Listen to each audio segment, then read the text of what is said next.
Hey, Jonathan, it's Heather. I thought I'd take a minute to respond to your discussion board because I also did prompt number two. Um, Salcon and Frey spend a good amount of time talking through these different types of errors. I think that's really good and they're thorough about it. I also tried to do, research online and kind of just read into other people's examples of these because I know for me, like I had to reread it a few times, and especially the chart on page 171 was what I found a little bit more helpful because it's got, okay, if the null hypothesis is true and you accept it as true, you're good. Like you haven't made an error, you've accepted that there's no difference, you can, keep going. But if you reject the null hypothesis, if you reject, that there was no difference and you made a type 1 error and rejected the null hypothesis even when there really is no difference, between the groups. And then of course the type 2 is, you accepted a false hypothesis.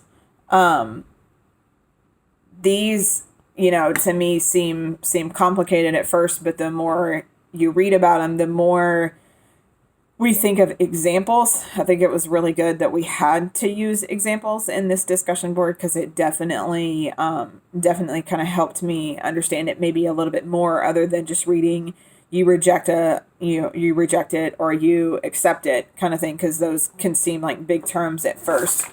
When I was doing research on kind of difference between type 1, type 2, there's I guess this is maybe more commonly known than I thought because even my office manager who's getting her master's at Liberty knew this. The whole example of type 1, type 2, a type 1 error can be thought of as convicting an innocent person, and then the type 2 error is letting a guilty person go free.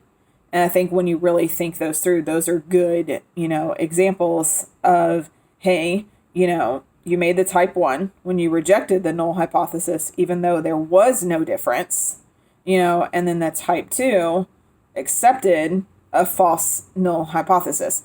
I think these are really good examples of just how to stay alert, looking at what you're measuring and looking at the possible just errors that we can make.